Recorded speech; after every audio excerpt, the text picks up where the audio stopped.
My name is Madeline Harper. I was 30 years old when I learned that sometimes the quietest ending is the one that echoes the longest. Ethan had been my boyfriend for 3 years. 28. Charming. Restless, in a way that used to feel exciting before it started feeling like standing too close to a fire. We had lived together for 1 year in a 2-bedroom apartment in Riverside, split the rent down the middle, adopted a gray and white cat named Biscuit, and built what I thought was an ordinary, steady life. Not perfect, but real. At least, I thought it was real, until that Friday morning, when Ethan stood in our bedroom packing an overnight bag for a weekend trip with people from work. He tossed in a navy button-down I had once told him, made his eyes look softer. Then a black swimsuit I had never seen before. Then cologne, the expensive one he only used on anniversaries and weddings. I sat at the edge of the bed, pretending to scroll through my phone, while every small movement of his hands felt like another answer he refused to give me. "You're quiet," he said. "I'm watching you pack." He smirked without looking at me. "That usually allowed?" "Depends where you're going." He zipped a side pocket too quickly. "It's just a lake resort, Maddie." "I told you." Yes. He had told me. 2 weeks earlier, while I was cooking dinner, Ethan had leaned against the kitchen counter and casually announced, "Some people from the office are doing a lake resort weekend, Friday to Sunday." "I'm going." I had asked, "Who?" He listed names quickly. Devin, Sarah, Mike, then Vanessa. Vanessa, his ex-girlfriend. Vanessa, who worked in his department. Vanessa, who texted him at 10 p.m. about presentation edits.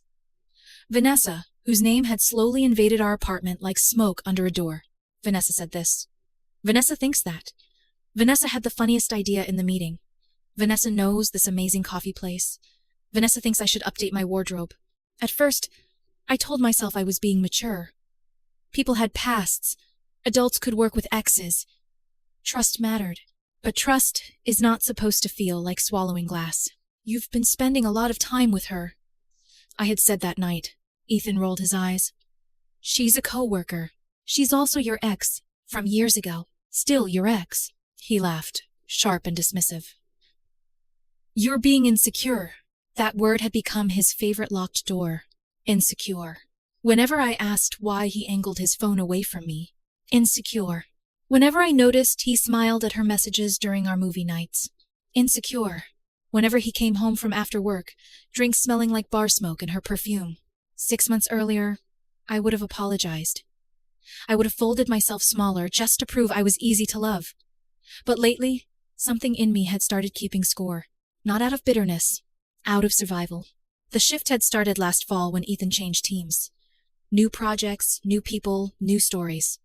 At first, he came home energized, and I was happy for him. He had been bored in his old role. I wanted him to feel alive. Then Vanessa's name appeared in week 2. By week 4, she was texting during dinner. By month 2, he was dressing better on days she was in the office. By month 3, he was staying out until 11, and giving me answers so vague they barely counted as sentences. Just the usual crowd. Work stuff. You wouldn't get it. The night he told me about the trip, I asked, "Are you sharing a room?" He stared at me, like I had accused him of murder. Jesus, Maddie. That's a basic question. No, it's a controlling question. I'm not trying to control you. Then stop acting like I need permission. The vegetables in the pan started to burn. I could smell garlic turning bitter. "I've never said you can't have friends," I said carefully. "But you've been distant for months. You're constantly texting your ex. Now you're taking a weekend trip with her." His face hardened. "It's a group trip. Then why do I feel like I'm the last person allowed to ask about it?" He grabbed his phone off the counter. "Because you make everything exhausting." That landed harder than I expected. Not because it was true. Because I realized he wanted it to be true. He wanted me to become the unreasonable girlfriend in the story, so he could become the man who deserved sympathy. "If you can't handle my friends," he said, voice cold, "then leave." The kitchen went quiet. Not movie quiet. Not dramatic quiet. The kind of quiet that comes after something inside you finally stops trying. I turned off the stove, looked at him, and said, "Enjoy yourself." He blinked. "What?" "Enjoy yourself." His mouth opened, then closed. He had expected tears. A fight. Maybe begging. Maybe a demand that he cancel so he could call me controlling one more time. But I was suddenly too tired to audition for a role he had already written for me. "That's it?" he asked. "What else do you want me to say?" He stared at me, confused by my calm. Then he scoffed. "Fine. I will." He walked into the bedroom and slammed the door. And I stood there beside the ruined dinner, realizing the relationship had not ended with shouting. It had ended with permission. The rest of the week, Ethan acted like nothing had happened. Wednesday morning, he asked me to pass the coffee creamer. Thursday night, he told me about a meeting. He watched me carefully, waiting for me to bring up the trip again. I didn't. Friday morning, he showered early, blow-dried his hair, hummed in the bathroom. When he came out, he looked like the version of himself I used to get for date nights. Before date nights became, "I'm tired. Can we just stay in?" He packed the navy shirt, the swimsuit, the cologne, and a pair of shoes far too polished for a lake resort. "I'll be back Sunday night," he said. "Probably around 8 or 9. Drive safe," I said. He hesitated at the door. For 1 second, I saw uncertainty flicker across his face. Maybe he wanted me to stop him. Maybe he wanted the fight after all. I smiled faintly. "Bye, Ethan." The door closed. I listened to his car start, reverse, and pull away. Then I counted to 60. When I was sure he wasn't coming back for something he forgot, I stood up, and I got to work. The storage unit was already booked. The new apartment was already approved. The boxes were hidden in my trunk. This was not impulsive. This was what happens when a woman stops warning you and starts believing you. I packed my clothes first, then my books, my grandmother's lamp, my desk supplies, the framed photo of my parents from their anniversary dinner, the kitchenware I had brought when we moved in. Piece by piece, I removed myself from the life where I had spent months apologizing for noticing the truth. By evening, the apartment looked wounded. Not empty, just missing me. The bookshelf had gaps. The bedroom had one nightstand. The office looked too wide. The living room had the strange, hollow shape of absence. I saved Biscuit for last. He meowed from his carrier, offended and confused.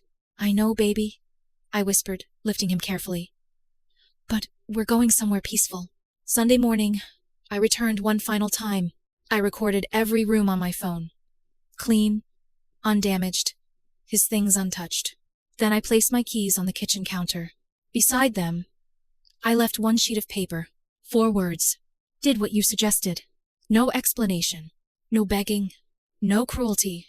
Just his own sentence, returned to him in the only language he had left me. Then I walked out through the patio door, drove across town, fed Biscuit in our new apartment, and sat on the floor beside a half-built bed frame. At 8:43 p.m., my phone lit up. Ethan calling. I watched it ring. Then I turned the screen face down. For the first time in months, I could breathe. The second call came less than 30 seconds after the first. Then a third. Then a fourth. I sat cross-legged on the floor of my new apartment, a cardboard box serving as a coffee table, while Biscuit explored every corner like he was conducting an inspection. My phone kept vibrating. Ethan calling. Again. And again. And again. I stared at the screen for a moment before muting it completely. The silence that followed felt almost sacred. Not because I hated Ethan. I didn't. That was the strange part. 3 years of love don't disappear in a weekend. But something else had disappeared. Hope. The hope that if I explained myself one more time, he would finally listen. The hope that if I was patient enough, understanding enough, forgiving enough, he would suddenly remember how to treat me like a partner instead of an obstacle. That hope had died long before the relationship did. At 9:17 p.m., the text started. "Ethan. Maddie, where are you?" "Ethan. Why is half the apartment empty?" "Ethan. Did you seriously move out?" "Ethan. Call me." I didn't answer. 10 minutes later. "Ethan. This isn't funny." "Ethan. We need to talk." "Ethan. You can't just leave like this." I almost laughed. Can't just leave? The irony was almost beautiful. He had spent months telling me my feelings didn't matter. Then one weekend discovering mine did. I ordered pizza, turned on a movie, and let his messages pile up unanswered. By midnight, there were 19 of them. The last one was different. "Ethan, please, just talk to me. I know I messed up. I'm sorry." I stared at the message for a long moment. Sorry. A word he hadn't used when it might have changed something. A word arriving after the damage was already done. I locked my phone, fed Biscuit, and went to bed. That night, I slept deeper than I had in months. No waiting for a late-night text notification. No wondering who he was talking to. No replaying conversations in my head. Just silence. And peace. Monday morning brought 23 new messages. Not only from Ethan, from mutual friends. Apparently, panic had spread quickly. Rachel. Madeline, Ethan says you moved out? Are you okay? Chris. What happened? Did you guys break up? Lauren. Please tell me you're all right. I replied to only one person. Rachel had known me since college. If anyone deserved an explanation, it was her. Me. He told me if I couldn't handle his friends, I should leave. So I left. 3 dots appeared immediately. Rachel. Wait, he actually said that? Word for word? Me? Yep. Rachel. Wow. That's... Wow. You okay? I looked around my tiny apartment. The unpacked boxes. The sunlight coming through the windows. The cat sleeping peacefully on the couch. For the first time in a very long time, I answered honestly. Me. Yeah. Actually, I am. Around noon, Ethan's messages changed tone. The panic became confusion. The confusion became disbelief. Ethan. You planned this? Ethan. When did you start packing? Ethan. How long have you been thinking about leaving? Then. Ethan. Was our relationship really that disposable to you? That one made me pause. Disposable. Interesting choice of words, because people rarely notice a relationship is disposable while they're treating it like one. I didn't answer. By Tuesday morning, Ethan had run out of patience. He showed up at my office. I worked on the 3rd floor of a marketing firm downtown. Around 11 o'clock, my coworker Jenna appeared beside my desk. Madeline? I looked up. There's a guy downstairs asking for you. Mr. Maxang. Ethan. She nodded. He looks upset. Of course he did. I thanked her and headed toward the lobby. The moment the elevator doors opened, I saw him. He looked awful. Red eyes. Wrinkled shirt. Exhausted expression. Like someone who hadn't slept. For one dangerous second, my heart hurt. Because this was the man I'd loved. The man who once brought me soup when I had the flu. The man who used to kiss my forehead before work. The man who knew exactly how I liked my coffee. Then I remembered the last 6 months. And the softness faded. Madeline. His voice cracked. We need to talk. I'm at work. I don't care. Several people glanced over. The receptionist suddenly became fascinated by her computer screen. You can't just disappear. Ethan continued. I didn't disappear. You blocked me. I moved out. Without talking, I folded my arms. Ethan, you told me to leave. His eyes closed briefly. I didn't mean it. There it was. The sentence people always use when consequences arrive. I didn't mean it. The problem was that I believed him. I believed he hadn't meant for me to leave. What he had meant was something else. He had meant for me to stay and tolerate it. He had meant for me to accept whatever boundaries he wanted, while having none of my own. What exactly didn't you mean? I asked quietly. His expression faltered. The words, or the possibility that I might listen? Silence. The answer was written all over his face. I took a slow breath. Ethan, I have to get back to work. He stepped forward. Please. The desperation in his voice surprised me. We can fix this. I looked at him carefully. For the first time in months, I wasn't seeing him through love. I was seeing him clearly. And clarity can be cruel. Can we? I asked. His face brightened slightly. Then I continued. Because the last time I tried to discuss my concerns, you called me insecure. His smile disappeared. The time before that, you called me controlling. Madeline. And the time after that, you told me to leave. People nearby had stopped pretending not to listen. I lowered my voice. You don't get to decide those words didn't count simply because you don't like the result. His eyes filled with tears. That surprised me too. Part of me had expected anger, not heartbreak. What about us? He whispered. For a moment, I almost believed that was the real question. Then he said, what about the apartment? There it was. The real panic. The practical consequences. The rent. The bills. The reality of living alone. I pulled out my phone, opened my banking app, and showed him the transfer. My half of next month's rent. His eyes widened. You paid it? Yes. You already talked to the landlord? Yes. You really planned all this? I met his Chaser. You gave me months to think about it. The words hit him harder than any accusation. Because they were true. People think relationships end in one dramatic moment. Most don't. Most end slowly. One disappointment at a time. One dismissal at a time. One ignored feeling at a time. Until eventually someone stops fighting. And once that happens, the ending is just paperwork. Tears rolled down his cheeks. I didn't think you'd leave. The confession hung between us. Rav, honest, and devastating. Because I finally understood everything. He hadn't believed I would leave. Not because he loved me so much. Because he thought I loved him enough to accept anything. I stepped back. I need to go. Madeline, take care of yourself, Ethan. Then I turned around and walked toward the elevator.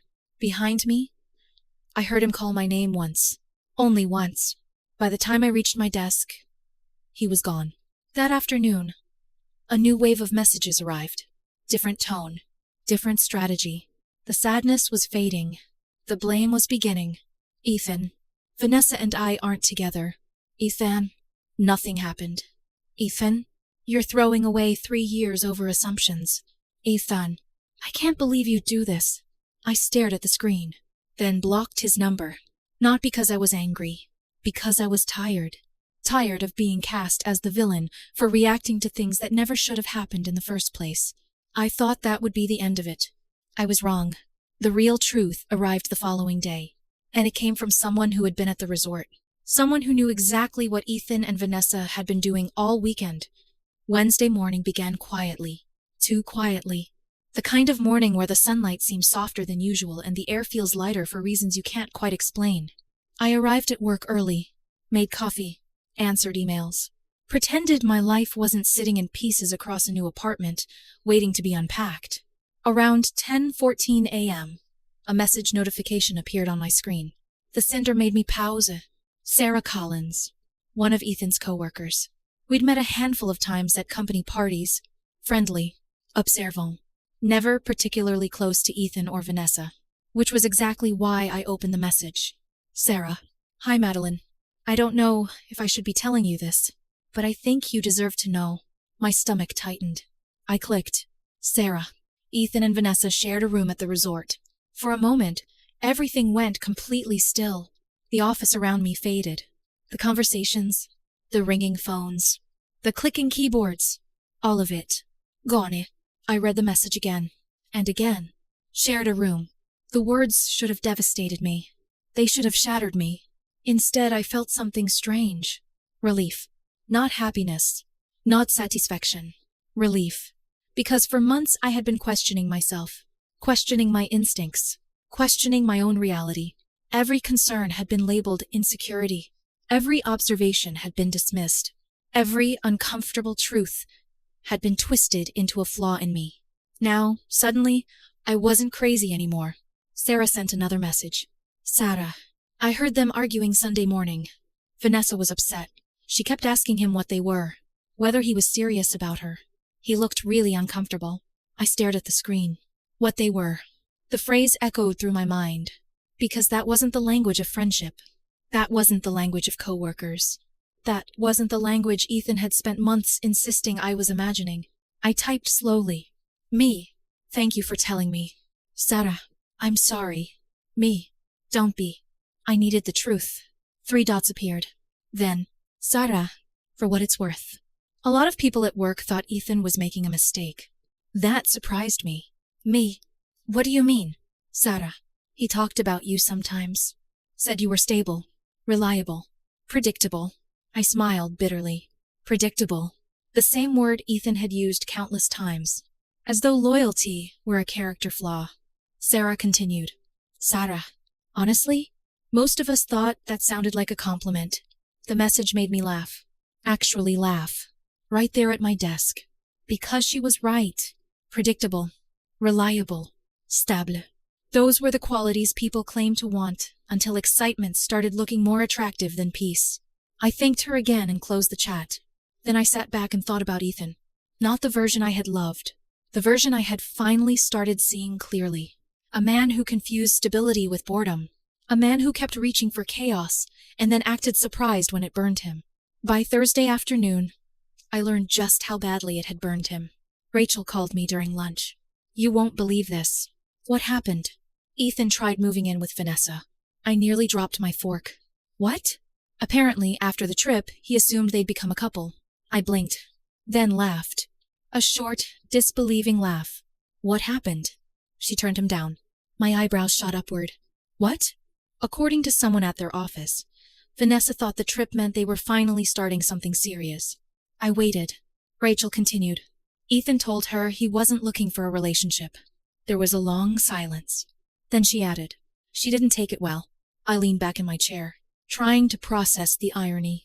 Months of emotional energy, months of secrecy, months of tension, and apparently, Ethan didn't even know what he wanted.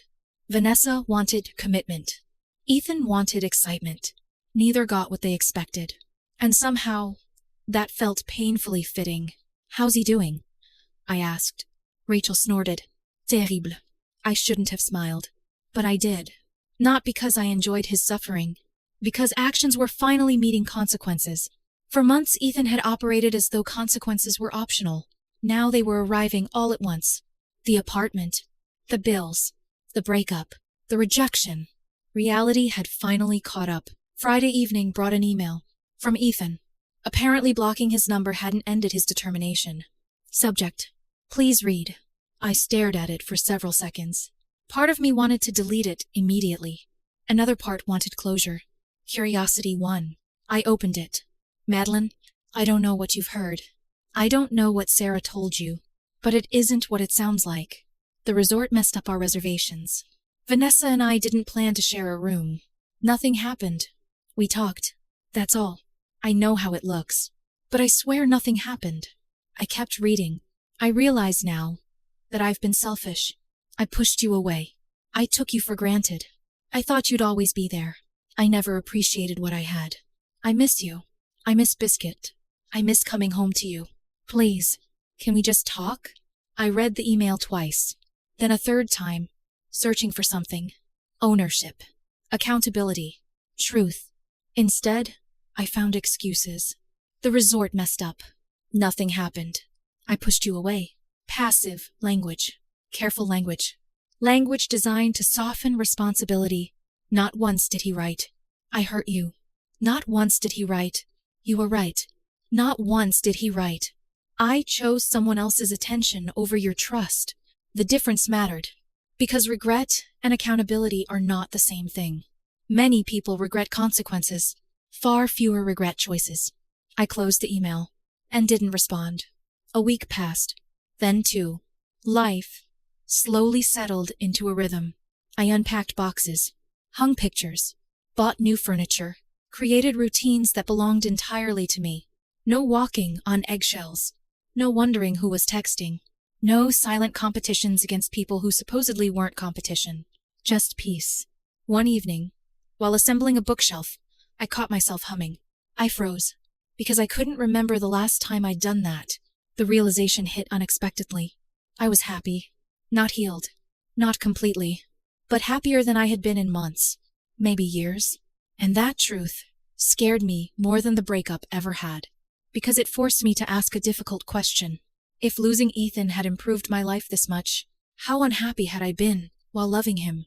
The answer haunted me. 3 weeks later, Rachel called again. This time her voice was gentler. Ethan moved back in with his parents. I set down my coffee. Really? Couldn't afford the apartment alone. I closed my eyes. Not out of satisfaction. Out of sadness. Because there was a time when hearing that would have broken my heart. There was a time I would have rushed to help. Offered solutions. Protected him from consequences. But that version of me was gone. The new version understood something important. Sometimes, helping someone avoid consequences prevents them from growing. And Ethan needed growth more than rescue. Then, Rachel added one final detail. Vanessa filed a complaint with HR. What happened? Apparently, she claimed Ethan led her on. I shook my head slowly. The entire situation sounded exhausting. A tornado made of bad decisions.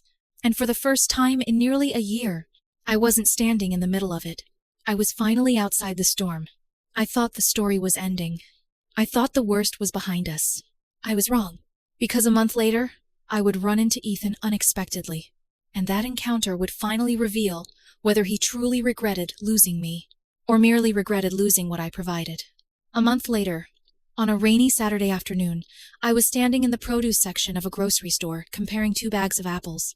It wasn't a dramatic moment. No cinematic music. No warning. Just ordinary life. Then I looked up and saw Ethan. For a second, neither of us moved. The world seemed to hesitate around us. He was holding a shopping basket. I was holding apples. 3 years together, reduced to a few feet of fluorescent lighting and awkward silence. Madeline. His voice was softer than I remembered. Ethan. He looked different. Not physically. Not really. It was something deeper. The confidence that had once filled every room he entered seemed worn away. His shoulders sagged slightly. His smile looked uncertain. His eyes looked tired. The kind of tired that comes from replaying mistakes at 3 a.m. "How have you been?" he asked. "Good." And for once, I didn't have to pretend. I was good. Not because my life was perfect, but because it was peaceful. Peace had become my favorite feeling. He nodded slowly. "That's good." Silence settled between us. Strange. Heavy. Not hostile. Just unfamiliar. The way old homes feel after you've moved away. "I moved back in with my parents," he admitted. "I heard." He laughed weakly. "Yeah. Not exactly where I expected to be at 28. I didn't know what to say, so I said nothing. Eventually, he looked down at the floor, then back at me. "I think about you sometimes." The confession landed gently, not like a bomb, more like a stone dropped into still water. I waited. He swallowed. "I think about us." There was sadness in his voice. Real sadness. Not manipulation. Not performance. Just regret. And somehow that made it harder, because villains are easier to forget than flawed people. "I wonder if I made a mistake," he said quietly. I studied him for a long moment. The man I had loved. The man I had trusted. The man who had slowly taught me to doubt my own instincts. Then, I answered honestly. "You did." His eyes widened slightly. "Then why won't you give me another chance?" There it was. The question. The one I had known was coming. I took a slow breath, because the answer mattered. Not just for him. For me. "Your mistake wasn't losing me." Confusion crossed his face. "What?" "Your mistake was believing I'd never leave." The words hit him hard. I could see it, because they were true. For months, Ethan had acted as though my love was permanent. Guaranteed. A resource that would always be available no matter how carelessly he treated it. He had mistaken devotion for weakness, patience for permission, loyalty for surrender. Tears appeared in his eyes. "I'm sorry. I know. I really am. I know." He shook his head. "No. You don't understand." His voice cracked. "I see it now." I remained silent. "I kept thinking you'd stay because you always stayed before." The honesty surprised me. Maybe pain had finally stripped away his defenses. Maybe consequences had done what conversations never could. I thought every argument would end the same way. His eyes met mine. "You forgiving me." The truth hung between us. Rough. Uncomfortable. Undeniable.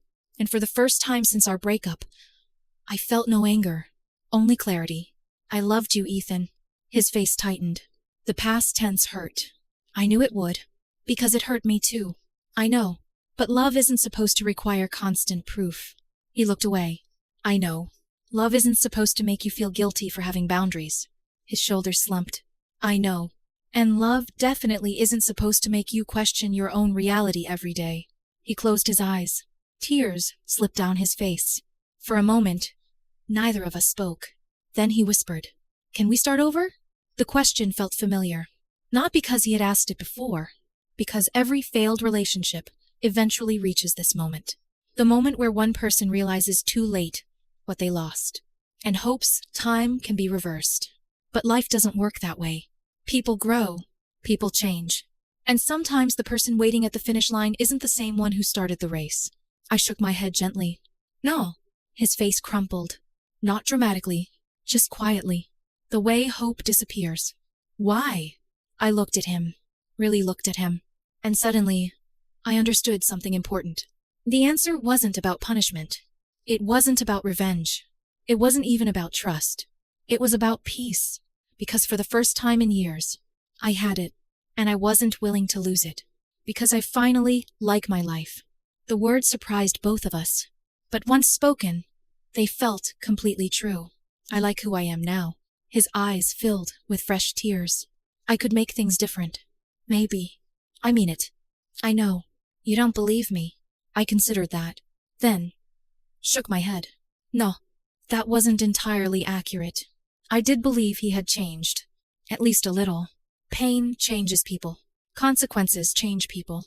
Sometimes permanently. The problem wasn't whether he could become better. The problem was that his growth no longer required my participation. I believe you might be different now. Hope flickered across his face. Then I continued. But I needed you to be different when we were together. The hope disappeared, and there was nothing else left to say. Eventually, I picked up my shopping basket. I should go. He nodded, unable to speak. I took a step, then another, then stopped, turned around, and offered him one final gift. Not reconciliation, not friendship. The truth. You know what the saddest part is? He looked up. What? I would have stayed. His expression shattered, because he understood. I would have stayed. Not forever, but longer.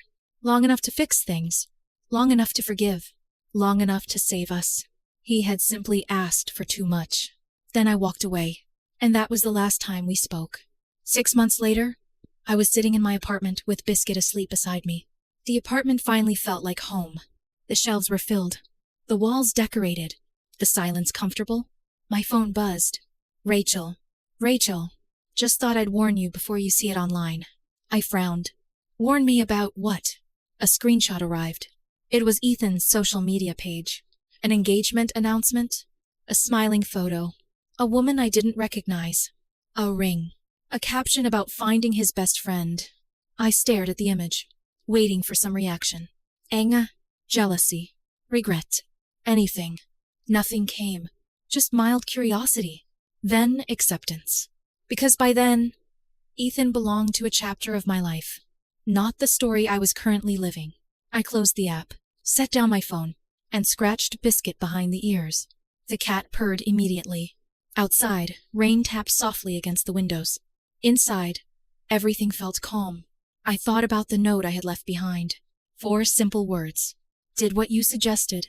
People later asked whether I regretted leaving, whether I should have fought harder, stayed longer, tried counseling, given him another chance. My answer never changed. No, because staying would have taught the wrong lesson. It would have taught Ethan that boundaries were negotiable, that respect was optional, that love could be stretched forever without eventually breaking.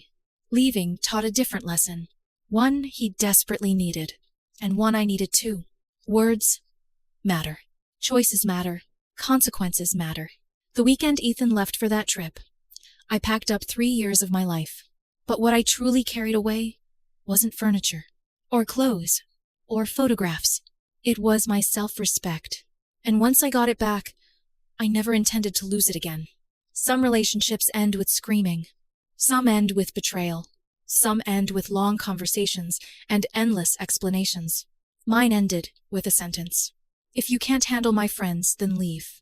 So I did. And looking back, it remains the best decision I ever made.